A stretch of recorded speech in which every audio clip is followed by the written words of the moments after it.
En general, eso es la masonería. A mí se me hace un tema súper interesante porque no manches, o sea, realmente yo pensé que era algo diferente.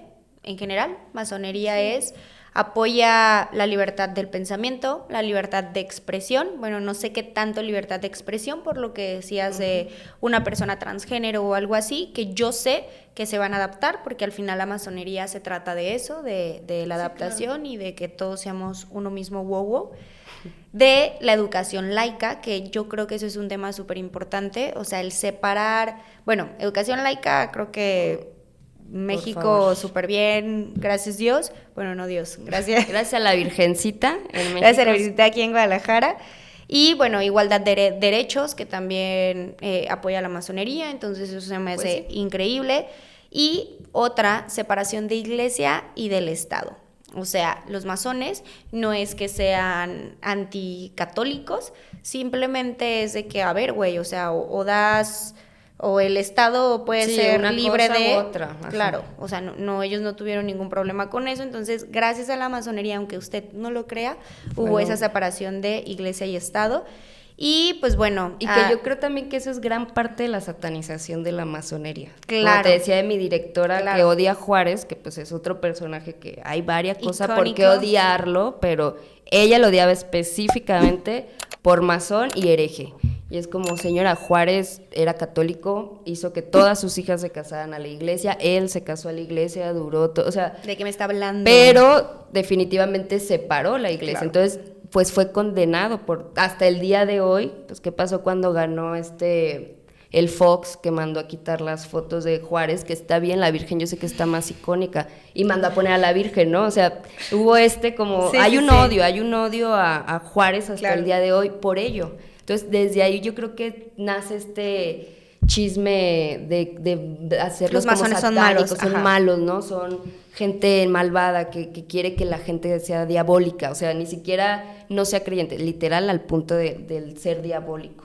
Pero no, o sea, realmente los masones son lindos, apoyémoslo. Hay ritos, o sea, sí hay ritos, pero son ritos más simbólicos, ¿no? El de iniciación, por ejemplo, conlleva los elementos, ¿no? La tierra, el agua. Una vez veía como una entrevista muy es que me enterraron y no sé qué, y otra entrevista que le preguntaban de mismo, decían, no, es que sí hay como un ritual con tierra, cada grupo lo hace como quiere y puede, pero no es tan extremo, quién sabe, pues, quizás la persona era claustrofóbica y le causó al más show, o sea, no lo cuentan como tal porque eso es parte de lo que, como la típica como si fuera retiro de iglesia, lo tienes que vivir para entenderlo, entonces no lo cuentan por lo mismo, ¿no? Para que mantenga como toda esa fuerza simbólica y de significación para el sujeto, pero pues sí hay estos elementos de ritual, de espiritualidad, que lo deja como en esta onda de ocultismo, pero que va mucho más allá, ¿no? O sea,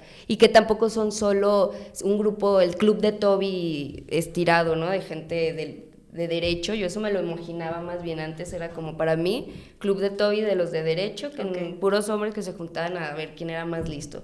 Pero no, o sea, realmente sí buscan apoyar hospitales, escuelas y otras cosas de la política.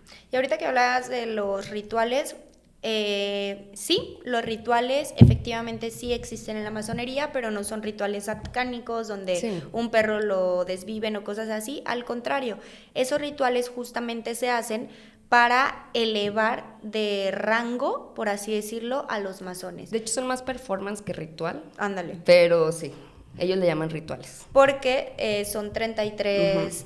niveles, o sea, es que no les puedo llamar niveles, pero porque en realidad son 3 niveles, que era lo que les platicábamos hace rato, y ahí también entra otra teoría, porque sabemos que el número 3 está como muy arraigado con todo esto satánico, entonces ellos tienen 3 niveles, y luego tienen como 33 grados, que son como los escalones o sea, el grado 33 es como una persona que ya está súper purificada, como ya súper masón. Súper maestro. De hecho, le llaman gran maestro masón, depende de la logia. Gran inspector general. Grado 9, gran inspector general. Por ejemplo, Juárez era grado 9, gran inspector general en la logia mexicana, pero en el escocés antiguo fue reconocido como gran maestro grado 33. Sí, que el 33 ya era lo... Y que aparte, pues volvemos con el simbolismo y la metáfora, pues Jesús muere a los 33, el 3-3, el 3 y 3 pues 6, o sea, todo esto le encierra en este misticismo que hace pues que sea tan sabroso, es que sigan la boca de todos, ¿no? Y ya una vez que lo conoces, pues te das cuenta que no tiene mucho de maligno, al contrario. Yo tengo un chismecito relacionado con los masones y la historia. Me encanta. Porque pues algo que sí se sabe es que entre los masones se apoyan, ¿no? Tienen como saludos y se reconocen de cierta manera y se apoyan. Como ya les decíamos, pues Benito Juárez era masón, y otro masón que hubo en nuestra historia mexicana pues fue Maximiliano de Habsburgo. Por cierto, seguro han escuchado ese ruido todo el rato, es Juárez manifestándose, obviamente. Y ni se escucha, ¿no? Y si no lo escuchan, pues yo sí. Pero bueno, Juárez, está Maximiliano, la invasión francesa, el Segundo Imperio Mexicano, bla, bla, bla. Se supone en la historia oficial, y de hecho si ustedes pueden leer como la narrativa de cuando muere Miramón y muere Maximiliano, y no me acuerdo quién fue el otro que murió con ellos, dramatiquísimo, o sea, hicieron una novelononona del... Sí, fue mentira, que bien la contaron, ¿no? O sea, porque no es como, ay, lo mataron y ya vale. Okay. Sí fue muy secreto, pero realmente, pues así, ¿no? Entonces ahí hay dos secretos. Uno es que, por ejemplo, dicen que Juárez no murió por muerte natural, sino que se suicidó porque al ser masón o lo mataban o se desvivía, porque no pudo haber matado un masón. Pero como lo tuvo que hacer como presidente, entonces queda ahí el mito de que Juárez realmente no muere de forma natural. Ok. ¿No? Y otro rumor que hay por ahí, que de hecho ese es todavía más fuerte porque hay ciertas pruebas que nos ayudan a comprobarlo, es que realmente Maximiliano nunca murió y que Juárez le perdonó la vida.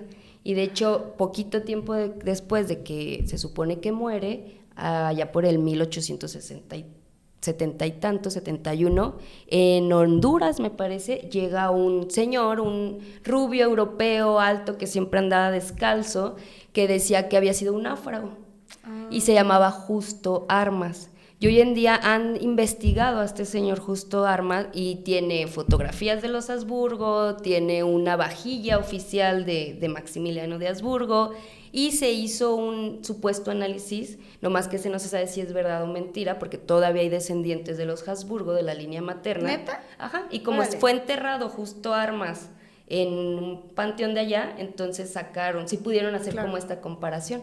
Entonces, y que salió positiva, ajá. Okay. Puede ser, o sea, ahí queda la especulación, pues un sobrino, un familiar, ¿no? O que sea, se parecía no se puede mucho. asegurar, pero curiosamente las narrativas y las pocas como litografías de la época que él guardaba o que eran sus pertenencias que se quedaron, sí eran originales, sí era una vajilla original, sí era, entonces pues ahí, y luego no me acuerdo quién le manda un telegrama a Juárez, y ese también existe, preguntándole por esto, y algo así puso se dio justicia por las armas, y se llamaba señor Justo Armas, ¿no? Entonces ahí hay estas dos como que pues sí pueden ser, ¿no? Claro. O sea, caben estas dos vertientes relacionadas con mi pacto con la masonería y mi compromiso, ¿no? Entonces se dice que mató un emperador pero dejó vivir un hombre, ¿no? O sea, así es, le he leído que dicen los románticos de Juárez. Claro. Pero pues por este compadrazgo masónico, ¿no? Pero que al final como presidente y más en esa época, pues si no lo mataba y más por esto, pues podía quedar como un traidor, ¿no? Lo tenían que matar a él. Ajá. Y entonces él decidió matar. Sí, porque pues para los que no sepan también, pues Maximiliano fue súper liberal. Lo trajeron los conservadores, pero al final los conservadores ni lo querían porque él era como... rebelde. ¿Qué onda? ¿Por qué los indígenas no tienen escuelas en sus lenguas? Él fue el que mandó a crear al Miguel Hidalgo que conocemos, porque era como, sus héroes, ¿dónde están? Porque no tienen nada. Entonces realmente también le aportó mucho, o sea...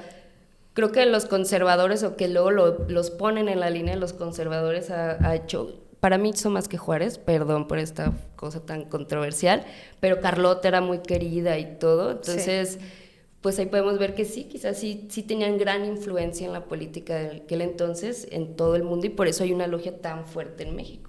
Me encanta que seas maestra, porque creo que como a mí y a muchos de nuestro público, tanto nos refrescas como nos ilustras de toda la historia que se nos pudo haber olvidado. Histórico. Chismecito histórico que si ya pasaste la primaria, debes de saberlo. Ajá, por favor, no sean como mis alumnos que no saben quién es. Oye, tranquila. Nada, sus alumnos, denle like a este video. Por favor.